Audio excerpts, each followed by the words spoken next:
A special thank you to each of our subscribers who make this channel possible. Here's today's story.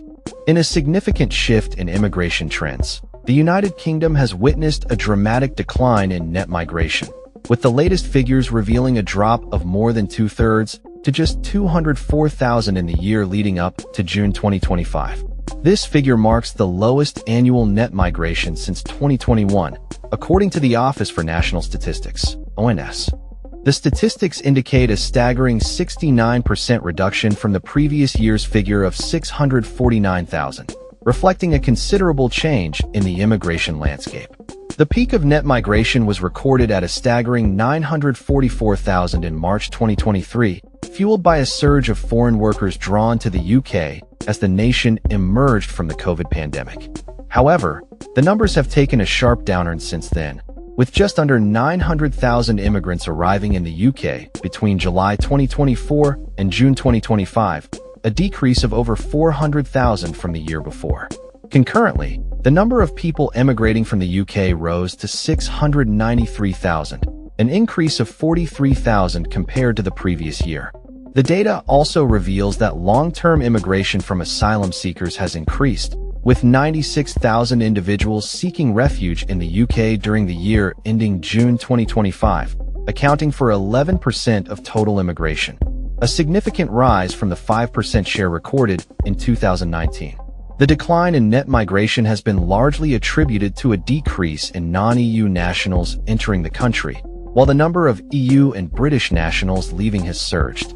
Projections indicate that approximately 70,000 EU nationals left the UK in the year leading up to June, continuing a downward trend that has persisted since the Brexit referendum. Additionally, around 109,000 British nationals are estimated to have departed during the same time frame. Madeline Sumption, director of the Migration Observatory at Oxford University, cautioned that while net migration figures have seen a substantial drop, this trend may not be sustainable in the long term. She noted that the negative net migration of EU citizens who arrived before Brexit is still impacting the overall figures, and this trend may not continue indefinitely. In a related development, figures released by the Home Office indicate a rise in the number of asylum seekers housed in hotels, with 36,273 individuals residing in such accommodations at the end of September, marking a 13% increase since June.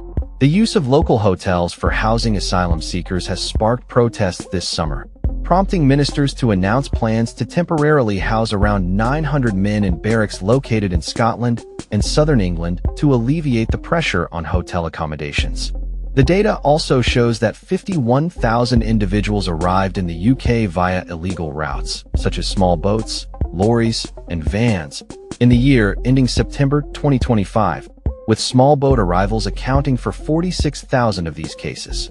The top nationalities among those arriving by small boat included Eritrean, 17%, Afghan, 13%, Iranian, 11%, Sudanese, 10%, and Somalian, 8%.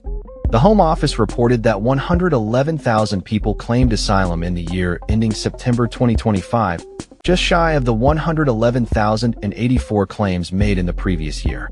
As immigration policies take center stage in the political arena, the recent drop in net migration has become a focal point for key players in the UK government. Shabana Mahmood, the Home Secretary, emphasized that net migration is at its lowest level in 5 years, attributing the decline to measures implemented by her government. She stated, "Net migration is at its lowest level in half a decade and has fallen by more than two-thirds under this government. However, we are going further because the pace and scale of migration has placed immense pressure on local communities." Last week, I announced reforms to our migration system to ensure that those who come here must contribute and put in more than they take out. In response to these figures, Shadow Home Secretary Chris Philp acknowledged the drop in net migration but insisted that further action is necessary. He remarked, "The fall was driven by conservative reforms, but we need to go much further." The decline in net migration has also prompted discussions among political parties regarding future immigration policies. Labour has proposed additional measures aimed at reducing migration, including plans for earned settlement and extending the wait time for migrants to apply for indefinite leave to remain from 5 to 10 years. These proposals stipulate that migrants must meet certain conditions, such as maintaining a clean criminal record and demonstrating proficiency in English, with the possibility of being fast-tracked or required to wait longer based on their contributions to the UK. Marley Morris from the Institute for Public Policy Research cautioned that while the government's reforms are expected to lead to a further decline in net migration, there is a need for careful consideration to balance migration management with priorities like economic growth, housing development, and public service support. As the UK grapples with these evolving immigration trends, the public perception of migration remains a critical factor. Sundar Katwala, director of the immigration think tank British Future, noted that despite the significant drop in net migration, public sentiment still leans towards the belief that immigration is on the rise. He stated, "Net migration has now dropped by 2/3 in the last year, and by 3/4 since its post-COVID peak. It is time that our immigration debate caught up with reality."